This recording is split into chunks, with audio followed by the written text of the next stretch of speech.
बड़ों को प्रणाम, छोटों को स्नेह और आशीष। मैं हूँ राजेश त्रिपाठी। स्वागत है आपका मेरे चैनल धर्म दर्पण में। आपसे आग्रह, अगर आपने अब तक धर्म दर्पण को सब्सक्राइब नहीं किया तो कृपया सब्सक्राइब कर लें और इसके वीडियो लाइक और शेयर कर दिया करें, लोगों तक पहुँचाएँ इसकी जानकारी। धर्म के बारे में कुछ नई नई चीज़ें हम बता रहे हैं आपको, साथ ही राम कथा भी सुना रहे हैं अर्थ के साथ। तो धर्म की बात है, दूर दूर तक पहुँचे, बड़ा अच्छा रहेगा। इसमें सहयोग करें मेरा। तो आज हम आपको नागपंचमी जो है वो 2 अगस्त को है। नागपंचमी क्यों मनाई जाती है, क्या है इसकी विधि पूजा की और क्या है इसकी प्रासंगिकता और महत्व इसका। शीर्षक है क्यों मनाई जाती है नागपंचमी, क्या है महत्व। पूरे देश में सावन के महीने की पंचमी तिथि को नागपंचमी का त्यौहार मनाया जाता है। नागपंचमी 2 अगस्त को है। यह पर्व हस्त नक्षत्र व साध्य योग में मनाया जाता है। इस बार मनाया जाएगा, इस बार ये योग बन रहा है। यह पर्व हस्त नक्षत्र व साध्य योग में मनाया जाएगा। पौराणिक कथाओं के अनुसार पंचमी तिथि के स्वामी नागदेव हैं और इस दिन सभी सांपों की पूजा की जाती है। पौराणिक काल से इस त्यौहार को मनाया जा रहा है और ऐसा कहा जाता है कि इस दिन सांप की पूजा करने से सांप के काटने का भय जो है वो कम हो जाता है। अब यह जानते हैं कि नागपंचमी क्यों मनाई जाती है। इसके बारे में एक प्राचीन कथा है। कहते हैं कि अर्जुन के पौत्र और परीक्षित के पुत्र थे जन्मेजय।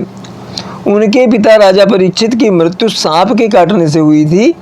इस वजह से जन्मेजय ने सांपों से बदला लेने और नाग वंश के विनाश के लिए एक नाग यज्ञ किया। इसके बाद नागों की रक्षा के लिए इस यज्ञ को जरत्कारु के पुत्र आस्तिक मुनि ने उन्हें रोका। जिस दिन वह यज्ञ रोका गया उस दिन श्रावण मास की शुक्ल पक्ष की पंचमी तिथि थी। यज्ञ के रुकने के कारण तक्षक नाग और दूसरे नागों का वंश विनाश से बच गया। ऐसी मान्यता है कि उसी दिन से नागपंचमी पर्व मनाने की परंपरा भी शुरू हुई। कैसे करें नागपंचमी पर पूजा। भगवान शिव अपने गले में सर्प को स्थान देते हैं। भगवान विष्णु तो शेष नाग पर ही विश्राम करते हैं, शेषशायी उनको कहते हैं। नागदेव पाताल लोक के स्वामी माने जाते हैं। ऐसी मान्यता है कि अगर नागपंचमी को नाग देवता की पूजा की जाए तो उनकी कृपा बनी रहती है और वह घर की सुरक्षा करते हैं। नागपंचमी के पूजन से काल सर्प दोष जो है उससे भी मुक्ति मिलती है। एक और पौराणिक कथा के अनुसार नागों की माता कद्रू ने अपनी सौतन बिंता को धोखा देने के लिए अपने पुत्रों को आज्ञा दी, परंतु कद्रू के पुत्रों ने माता की आज्ञा की अवहेलना करते हुए सौतेली मां को धोखा देने से मना कर दिया। इससे माता कद्रू ने नागों को श्राप दे दिया। माता के श्राप से नाग जलने लगे।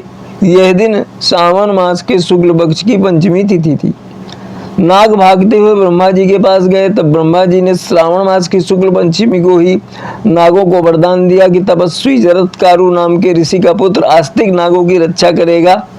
नागों के समूल नाश के लिए यज्ञ में उनकी आहुति के दौरान जब परीक्षित के पुत्र जन्मेजय ने इंद्र सहित तक्षक को अग्निकुंड में आहुति के लिए मंत्र पाठ किया, तब आस्तिक ने तक्षक के प्राण की रक्षा की। यह तिथि भी सावन शुक्ल पक्ष की पंचमी थी। इस प्रकार नागों के अस्तित्व की रक्षा हुई और तभी से नागपंचमी के दिन नाग देवता की पूजा का प्रचलन हुआ। नागपंचमी के दिन अनंत वासुकी, पद्म, महापद्म, तक्षक, कुलीर, करकट, शंख, कालिया और पिंगल नाम के नाग देवताओं की पूजा की जाती है। सर्प देवताओं की पूजा करते समय हल्दी, रोली, चावल और फूल चढ़ाए जाते हैं। कच्चे दूध में घी और चीनी मिलाकर नाग देवता को अर्पित किया जाता है। इसके बाद नाग देवता की आरती की जाती है और मन में नाग देवता का ध्यान किया जाता है। अंत में नाग पंचमी की कथा अवश्य सुननी चाहिए। इस दिन बन रहा है सिद्ध योग। इस मुहूर्त में पूजा करने से दूर होंगे कई संकट।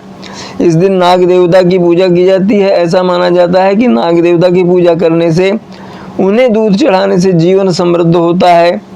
पंचमी तिथि प्रारंभ होगी 2 अगस्त को 2022 को सुबह 5:13 से और पंचमी तिथि समाप्त होगी 3 अगस्त को 2022 को सुबह 5:41 पर। नाग पंचमी पूजा का मुहूर्त सुबह 6:05 से सुबह 8:41 तक है। पूजा की विधि जो है नाग पंचमी की क्या है। नाग पंचमी के दिन अनंत वासुकी पद्म और महापद्म इन सभी प्रकार के कालिया और पिंगल की पूजा होती है। सर्प देवताओं की पूजा करते समय हल्दी, रोली, ये जो हमने आपको सामान बताया ये सब लगता है। और नाग देवता तक का ध्यान करें और आरती करें, और इसके बाद ही पूजा समाप्त होती है। तो ये तो थी नाग पंचमी के व्रत की कथा, और कैसे प्रचलन हुआ इस व्रत का, कब से प्रचलन हुआ, क्या है उसके पीछे की कथा, ये हमने आपको सुनाई। और ऐसे ही और अनेक वीडियो के साथ भविष्य में आपसे मुलाकात होगी। हम दूसरे विषयों पर, माने धार्मिक विषयों पर भी आपको सुनाएंगे। अभी पवित्र श्रावण मास चल रहा है, तो आप शिव के धामों की कथा भी हमसे सुनेंगे। आज के लिए इतना ही। प्रणाम।